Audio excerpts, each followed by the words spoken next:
Hello viewers, welcome to Swiss recipe. நம்ம எப்பவும் செய்கிற பருப்பு அடைக்கு பதிலாக இன்றைக்கி கொஞ்சம் வித்தியாசமாக ரவை அடை எப்படி செய்கிறேன்னு பார்க்கலாம்.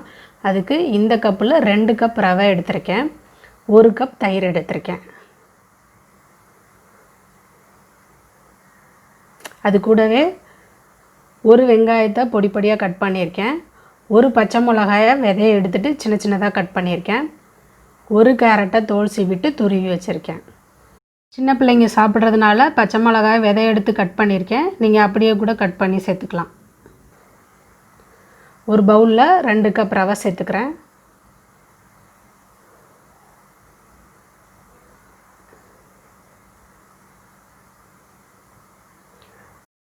அது கூட 1 கப் தயிர் சேர்த்து நல்லா கலந்து விடணும். இந்த தயிர் சேர்க்கறதுனால இந்த அடை நல்லா வாசனையாக இருக்கும். தயிருக்கு பதிலாக நீங்கள் மோர் கூட சேர்த்துக்கலாம். இப்போ மாவு கெட்டியாக இருக்குது. தயிர் எடுத்த கப்புலேயே தண்ணி எடுத்து கொஞ்சம் கொஞ்சமாக சேர்த்து அதை நல்லா கலந்து விடணும்.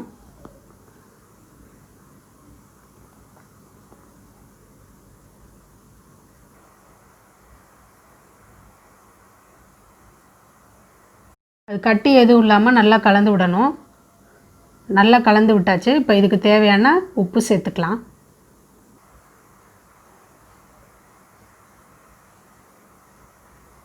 உப்பு சேர்த்ததுக்கப்புறமா மறுபடியும் நல்லா கலந்து விடணும். கலந்து விட்டதுக்கப்புறமா அதை ஒரு மூடி போட்டு 10 நிமிஷம் அதை ஊற விடணும். அதை ஓரமாக வச்சிடலாம். இப்போ அடுப்பை ஆன் பண்ணி ஒரு கடாய் வச்சுருக்கேன். அது சூடானதுக்கப்புறமா 1 ஸ்பூன் எண்ணெய் சேர்த்துக்கிறேன். எண்ணெய் சூடானதுக்கப்புறமா 1 டீஸ்பூன் கடுகு போட்டு அதை நல்லா பொரிய விடணும்.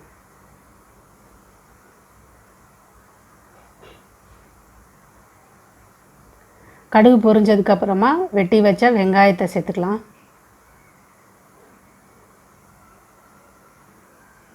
அது கூடவே பொடியாக கட் பண்ணி வச்சுருக்க பச்சை மிளகாய் இருக்குல்ல, அதையும் சேர்த்துக்கலாம். அதை நல்லா கண்ணாடி பதம் வர வரைக்கும் வதக்கி விடணும். நல்லா வதங்கிருச்சு. இப்போ அடுப்பை ஆஃப் பண்ணிக்கலாம். இப்போ ஏற்கனவே நம்ம ஊற வச்சுருக்கோம்ல ரவை, அதில் இந்த வதக்கி வச்ச வெங்காயத்தை சேர்த்துக்கலாம். அது கூடவே துருவி வச்ச கேரட்டையும் சேர்த்து நல்லா கலந்து விடணும். இப்போ மாவு கெட்டியாக இருக்குது. கொஞ்சம் கொஞ்சமாக தண்ணி சேர்த்து அதை ஊற்றுற பதத்துக்கு நல்லா கரைச்சிக்கிறணும். நம்ம ஏற்கனவே ரவைக்கு உப்பு போட்டு ஊற வச்சுருந்தோம். இப்போ இந்த கேரட் வெங்காயம் அதுக்கேற்ற உப்பு சேர்த்து அதை நல்லா கலந்து விடணும்.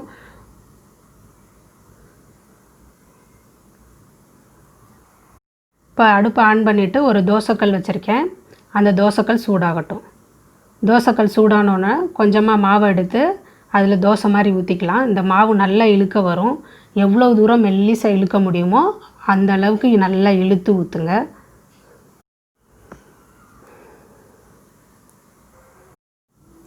இந்த அடையை சுற்றி நல்லெண்ணெய் ஊற்றிக்கலாம். எண்ணெய்க்கு பதிலாக நெய் ஊற்றி சுட்டோம்னா இந்த அடை ரொம்ப வாசனையாகவும் நல்ல டேஸ்ட்டாகவும் இருக்கும்.